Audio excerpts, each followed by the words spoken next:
Hello everybody, and I'm Liz, and I guess I have to say that I'm either clever and ambitious, or I'm a train wreck ready and waiting to happen, because I have decided to jump on the 2018 Biannual Bibliothon bandwagon.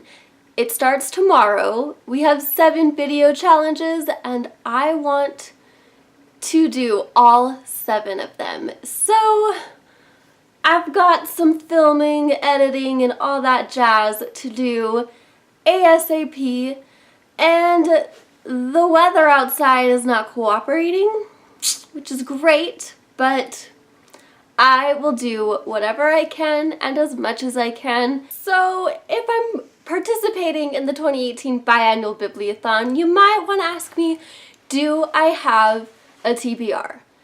And I do, if you count this puppy, because I have officially registered to take the MCAT in May, and I gotta start studying. So yay, and oh my goodness for me, but I have not stopped the bad decision bandwagon for me quite yet, because I'm gonna keep it rolling, since today I want to talk about books that I did not read in 2017. These are books that mostly have been on my shelf for at least a year, maybe more, that I told myself I was going to read last year and didn't. Honestly, if I added the multitude of books that I didn't read that I wanted to read last year, the list is going to be so long, since these are all the books I own that I haven't read yet.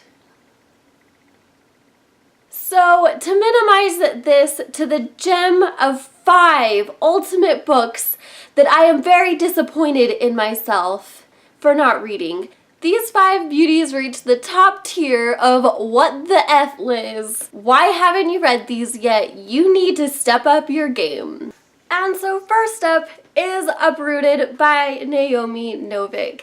This book is fantasy. It is right up my alley because everybody knows how much I love fantasy. I have owned this book for, I believe, the last half of 2017, but this book has been on my radar for much, much longer than that. We'll say about a year and a half, maybe longer.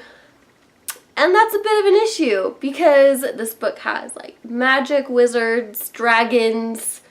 This dragon takes women every 10 years to, fulfill his hunger or whatever. I don't know, but it just sounds so amazing. And I've heard that Naomi Novik just creates these beautiful, expansive fantasy worlds, and I just really need to read this book.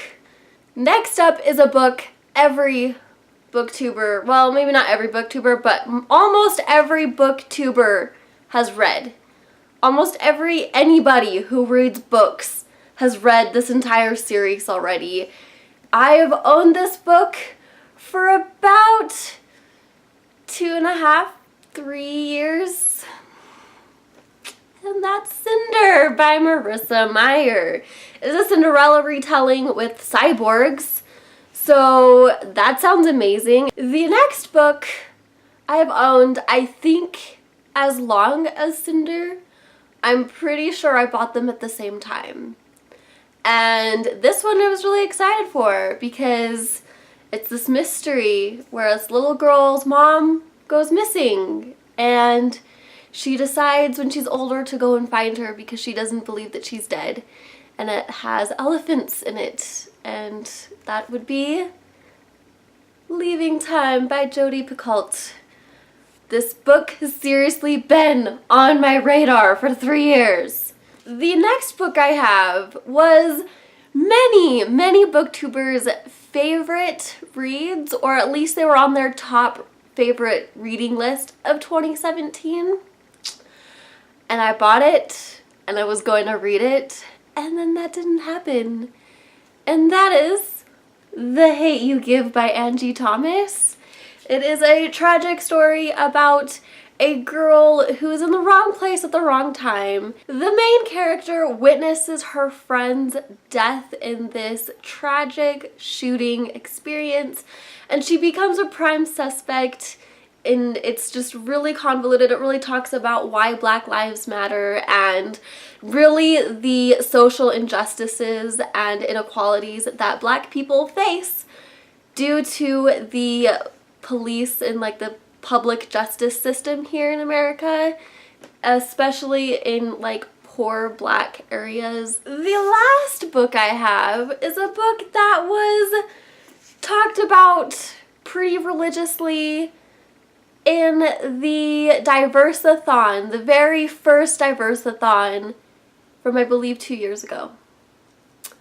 It was their book pick, and I picked it up during Christmas after the fact because I really wanted to read it, and I still haven't. And that's Homegoing by Ya Jessie.